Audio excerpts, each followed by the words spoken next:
Bonjour chers amis, nous allons reprendre nos vidéos, je vais reprendre les vidéos régulières pour échanger avec vous dans ce moment où on engage la fin de ce confinement ou en tout cas qui prend une forme nouvelle. J'espère que vous avez été peu touchés par les drames de cette pandémie qui évidemment hélas endeuillé beaucoup de Français et parfois touchés gravement par la maladie. J'espère que ce n'est pas votre cas. Nous rentrons donc dans une nouvelle étape et hélas, elle s'engage, ce déconfinement tout relatif, s'engage avec toutes les impréparation, toutes les défaillances qu'on a pu observer dès le début de cet épisode Covid-19. Le déconfinement s'engage avec une grande difficulté pour les Français d'avoir des masques, d'avoir accès au gel hydroalcoolique, et en particulier, non seulement on n'arrive pas à en avoir, mais en plus ils sont chers. Et pour bon nombre d'entre nous, c'est une dépense très difficile à assumer qui pèse lourdement sur un pouvoir d'achat déjà très mis à mal. Je ne comprends pas pourquoi le gouvernement et l'État, qui aurait bien dû être bien modeste au regard de toutes les âneries qu'ils nous ont racontées sur les masques et les tests, n'a pas engagé massivement des crédits pour rendre gratuits les masques. Il y a le problème des tests, dont nous sommes hélas toujours dans de grandes incertitudes sur les stratégies à développer. Et c'est trop souvent la pénurie de moyens qui justifie une pseudo-stratégie sanitaire. En tout cas, soyez vigilants, ne cédons pas à la pression, que ce soit celle du patronat ou d'autres, qui vous poussent à aller travailler si les conditions sanitaires ne sont pas bien respectées, si c'est difficile pour vous. Il faut qu'on tienne bon, car c'est trop facile de mettre toujours les mêmes à la peine, aux difficultés et aux risques. Alors oui, il va falloir bientôt tirer les leçons de cette affaire, d'abord sur la question sanitaire, mais surtout tirer des leçons pour agir vite, pour que ça ne se reproduise pas, pour qu'on ait une stratégie sanitaire à la hauteur de la grande nation développée républicaine que nous sommes.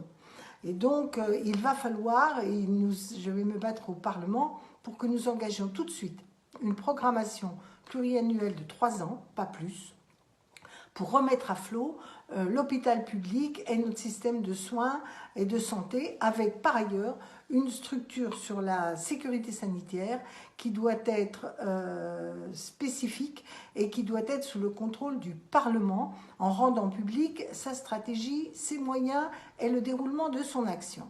Ça veut dire plusieurs milliards d'argent qui doivent être mis pour cette restauration avec une revalorisation des conditions de travail et des salaires de l'ensemble de celles et ceux qui travaillent dans l'hôpital public et dans notre système de santé. C'est une bataille que je mène depuis longtemps, on n'a pas été entendu, maintenant ça doit cesser. Il faut qu'on impose cette stratégie.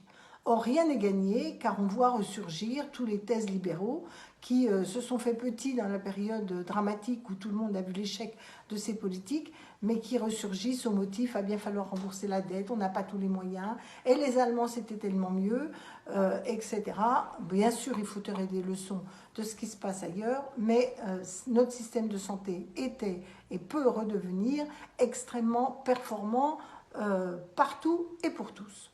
Ça, c'est le premier axe. Le deuxième axe sur lequel il faut travailler, tirer des leçons et agir vite, c'est celle du redressement économique et social du pays.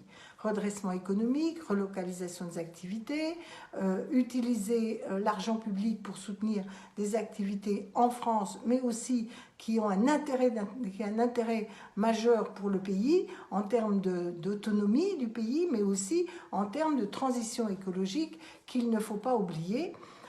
Deuxième grand volet, le volet social. Et là, on voit l'énormité des inégalités dans notre pays. On redécouvre, pour certains, ils ont l'air de redécouvrir l'importance de métiers comme ceux de la logistique, les caissières, les éboueurs, les services publics, bref, une masse des commerçants qui sont de proximité, etc.